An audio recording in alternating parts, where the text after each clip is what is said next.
మీ జీవితంలో కొంత భాగాన్ని ఉద్యమానికి ఇచ్చే ప్రయత్నం చేయండి అని అడుగుతాను. గివ్ యువర్ లైఫ్, మొత్తం జీవితాన్ని ఇవ్వమని అడుగుతాను. ఐ హావ్ గట్స్, నాకు దమ్ముదని అడగడానికి.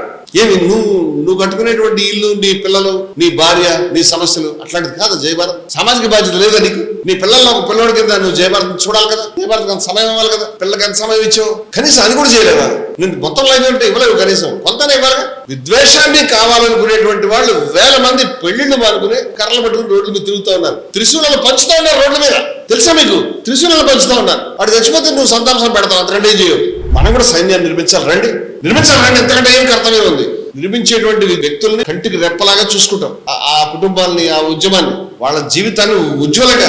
ఎప్పుడు కూడా ఎవరికి జై కొట్టడంతో అయిపోకూడదు. అశ్వకుల్లా గారికి జై అనకూడదు, అశ్వకుల్లా గారికి బతకాలి. బాబాసాహెబ్ అంబేద్కర్ కి జై భీమ్ అంటే అన్నావు. బాబాసాహెబ్ అంబేద్కర్ చూపించినటువంటి మార్గంలో బతకాలి, బాబాసాహెబ్ అంబేద్కర్ లా బతకాలి, గాంధీజీలా బతకాలి, యేసుక్రీస్తులా బతకాలి.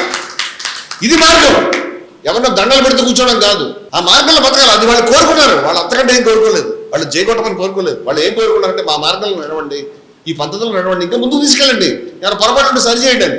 అంచేత ప్రతి ఒక్కరిని నేను విజ్ఞప్తి చేస్తాను, మీ జీవితాన్ని మార్చడానికి మీరు నిర్ణయం తీసుకోండి. Please take a decision to change your life towards liberation, towards revolution, towards Jayabharat, towards Babasaheb Ambedkar, towards Gandhiji. విప్లవం దిశగా జీవితాన్ని మరల్చుకోవడానికి డెసిషన్ తీసుకోండి.